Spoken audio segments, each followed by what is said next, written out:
नमस्कार, मी रिद्धी म्हात्रे. बातमीपत्राच्या सुरुवातीलाच एक दुःखद बातमी आहे. काँग्रेसचे ज्येष्ठ नेते अनंतराव थोपटे यांचं निधन झालंय. वयाच्या 93व्या वर्षी त्यांनी अखेरचा श्वास घेतलाय.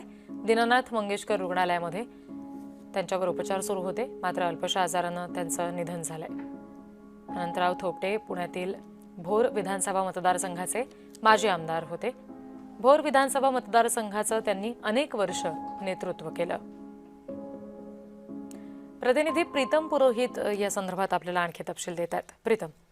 हो, रिद्धी, खरं तर आज दुःखद बातमी आहे पुणे जिल्ह्यासाठी आणि काँग्रेस जनांसाठी, कारण काँग्रेसचं एक जुनं नेतृत्व आज जिल्ह्यातून जे आहे ते हरपलंय. 93व्या वर्षी अनंतराव थोपटे यांनी दीनानाथ मंगेशकर रुग्णालयामध्ये अखेरचा श्वास घेतला.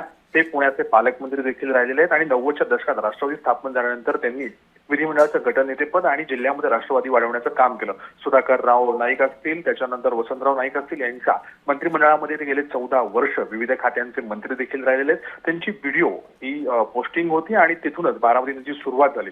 त्याच्यानंतर पवार आणि थोपटे हा संघर्ष आपण लोकसभेला असेल आणि विधानसभेला त्याला वारंवार पाहिलेला आहे. आणि त्याच्यानंतर त्यांचे मुलगा हा देखील त्यांच्या जागेनंतर त्या ठिकाणी आमदार म्हणून निवडून आले. गेले 40 वर्ष ते आमदार म्हणून भोर विधानसभा मतदारसंघाचे प्रतिनिधित्व करत होते आणि आज त्यांची सायंकाळी प्राणज्योत मालवली. जी प्रीतम, धन्यवाद दिलेल्या तपशिलांसाठी.